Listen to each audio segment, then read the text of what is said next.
Investasi langsung masih bersifat neto masuk, kemudian investasi portofolio bersifat masuk tapi sudah lebih tipis dibandingkan tahun-tahun lampau. Sedangkan investasi lainnya nyaris selalu bersifat keluar, artinya penduduk Indonesia itu selalu melakukan investasi ke luar negeri. Jadi ada 275,61 miliar dolar modal asing yang berbentuk SBN, berbentuk surat utang korporasi, berbentuk saham. Nah, yang menarik adalah justru milik penduduk Indonesia lebih banyak di luar negeri. Ini tren yang baru ya.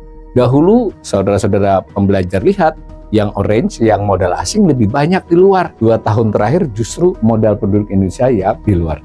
Informasi tentang ini penting ketika kita mau menambah pencermatan kita atas fluktuasi nilai rupiah.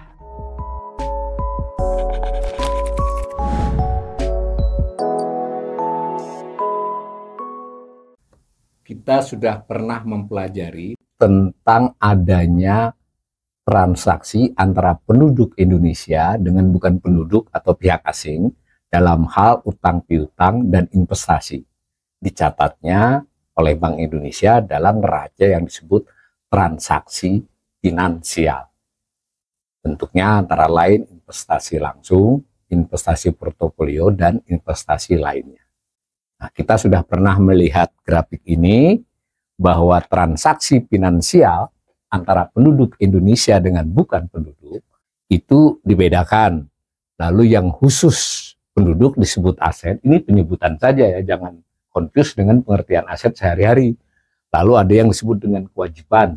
Aset itu artinya adalah modal milik Indonesia, sedangkan kewajiban adalah modal milik asing tapi yang khusus terkait dengan keluar masuk di Indonesia.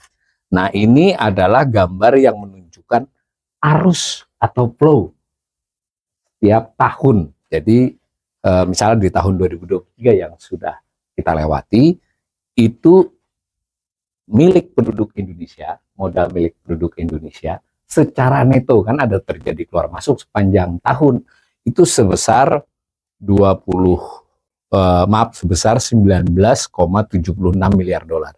Sedangkan milik asing yang keluar masuk itu neto masuk sebesar 28,46 miliar dolar. Lalu didapat neto. Neto artinya tambahan modal masuk bersih sepanjang 2023 adalah sebesar 8,7 miliar. Nah, kita sudah belajar tentang trennya. Nah, kita juga sudah belajar bahwa ada 3 jenis, yaitu investasi langsung, portofolio, dan investasi lainnya. Tampak bahwa secara neto tanpa membedakan aset dan kewajiban, itu investasi langsung masih bersifat neto masuk. Kemudian investasi portofolio bersifat masuk tapi sudah lebih tipis dibandingkan tahun-tahun lampau. Sedangkan investasi lainnya nyaris selalu bersifat keluar. Artinya penduduk Indonesia itu selalu melakukan investasi ke luar negeri. Nah, peristiwa dari tahun ke tahun ini dicatat pula dalam akumulasi.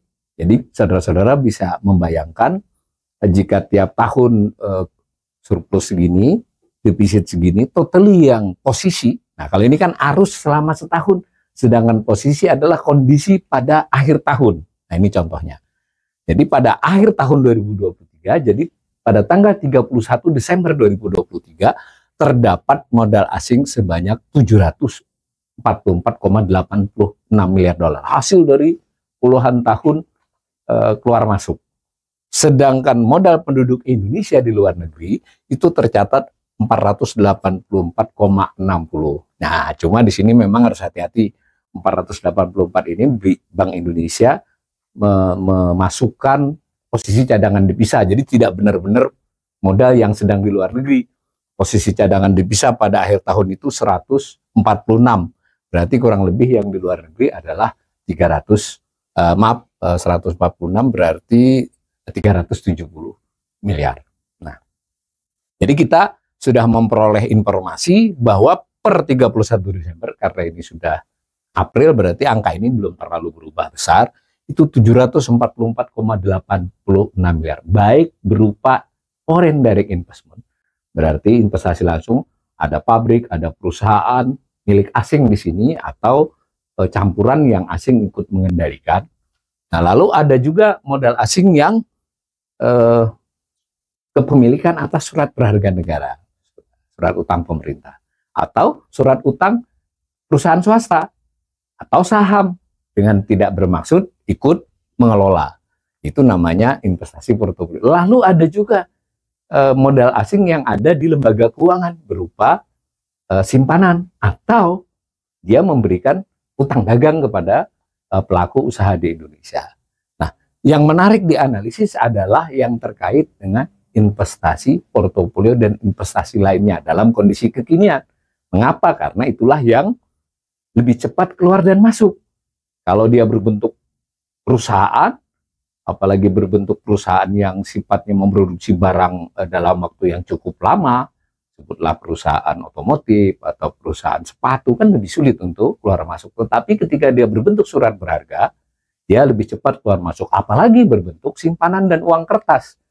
Nah, maka mari kita lihat posisi modal portofolio. Nah, ini 275,61 miliar dolar. Jadi ada 275,61 miliar dolar modal asing yang berbentuk SBN, berbentuk surat utang korporasi, berbentuk saham yang tidak dengan maksud mengendalikan saham yang untuk dipegang saja. Nah, pada saat yang bersamaan modal milik penduduk Indonesia baru 33,80. Nah, ini harus kita perhitungkan sebagai salah satu potensi keluar dan masuk.